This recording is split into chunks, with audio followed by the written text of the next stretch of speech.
Let's talk about Brandon Graham in that case. Another man who I think happy-go-lucky. Good juju. And always bringing a positive attitude, finds what he's looking for. Played on a one-year, $5 million deal last year after a resurgent 2022 season. His play and his snap count both took a step back in 2023, but he has said that he would like to play one more year. You would expect, if that's the case, that he has sort of torpedoed his own negotiating position and will have to maybe settle for something like, would he be willing to pay for $2 million next year or something like that? But if he wants to be back, also hard to imagine the Eagles saying no to him.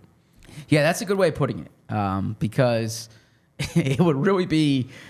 Look, I understand that the Eagles try to separate the business from the personal, and Joe Banner did that better than Howie Roseman does sometimes. Yeah, I think Howie has said that he doesn't do that. Yeah. He admits that he wants the long-term guys. He gets a little too sentimental, and he's going to put his foot down with certain players like Malcolm Jenkins and Zach Ertz.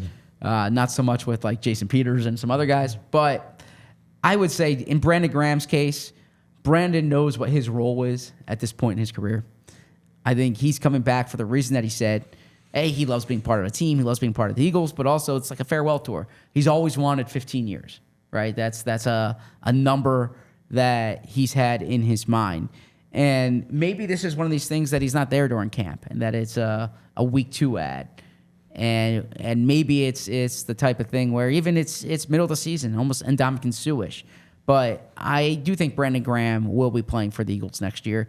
It would really be putting your foot down at a position where they can use pass rushing depth to say, Brandon, no. Right. Yeah, there's no. And I don't think, look, I can't speak for Brandon or Brandon's representation. I don't think Brandon's going to be pushing them based on money here. I think this is going to be, they can probably, at this stage of his career for that role, find a good compromise. I would imagine so as well. So long as he wants to play, I think they'll have a spot for him somewhere. Where do we have Brandon Graham on our lists? Okay. 3 for me, 5 for you. Yeah, in hindsight, I should have switched Brandon Graham and James Bradbury. I had Bradbury at 4. I think Graham has a better chance of playing this year for the Eagles than Bradbury. Okay. We all silly like the mayor.